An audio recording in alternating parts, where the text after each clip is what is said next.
جلتی رہتی وفا رہ گیا۔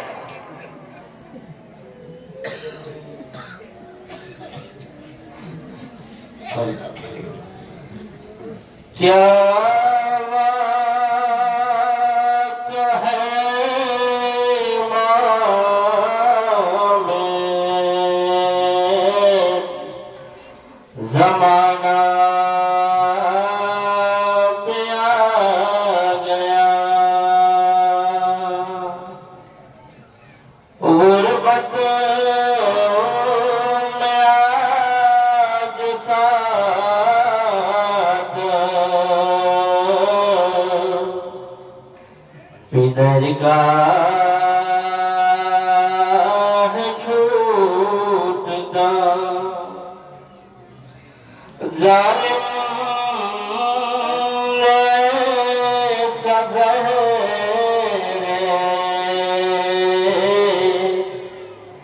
گلا ہے پلا دیا، بستر پہ ہے بہت میرا مولا تڑپ رہا، یوں زہر کے اثر سے طبیعت نڈھال ہے، اب کیا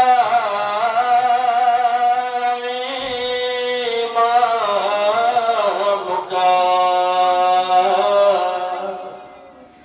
بچنا محال ہے،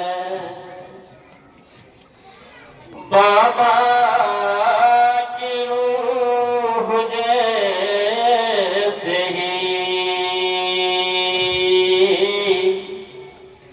پرواز کر گئی، کیا ہو گیا امام زمانہ کی بے کسی، روح رسول قبر کے اندر تڑپ گئی،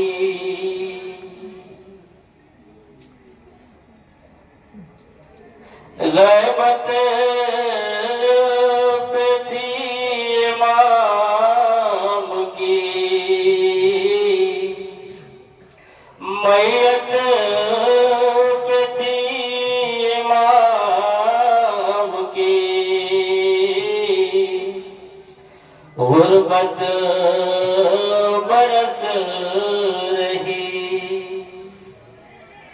پردیس میں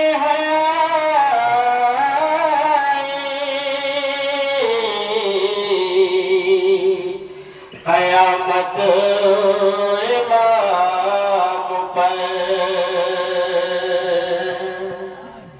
ہے، پانچویں برس یہ مصیبت امام پر،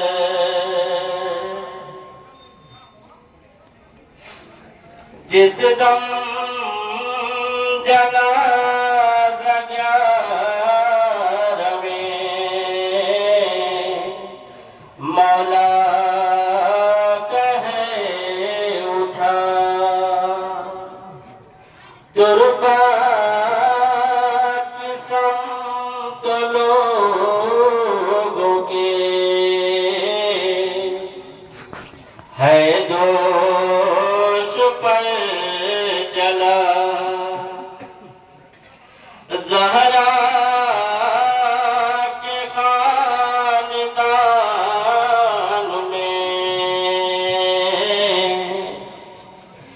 ایک حشر تھا بابا فرزند عسکری کا کلیجہ تڑپ گیا آنسو بہا نہ سکتے تھے دل کو نہ کھول کے تھے باپ کے جنازے میں پوشیدہ طور پر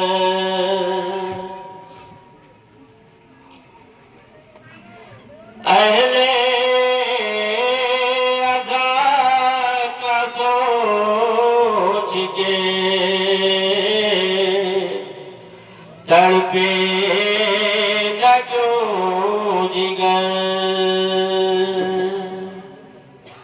جو کربلا کو روتا تھا ہر شام و ہر سحر وہ غم چینی میں ہو گیا ہے آہ بے بدل رو رہا تھا جو کی سکینہ کے حال پر مولا میرا یتیم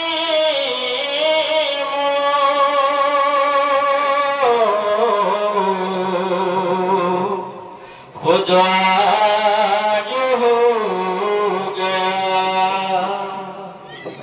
غربت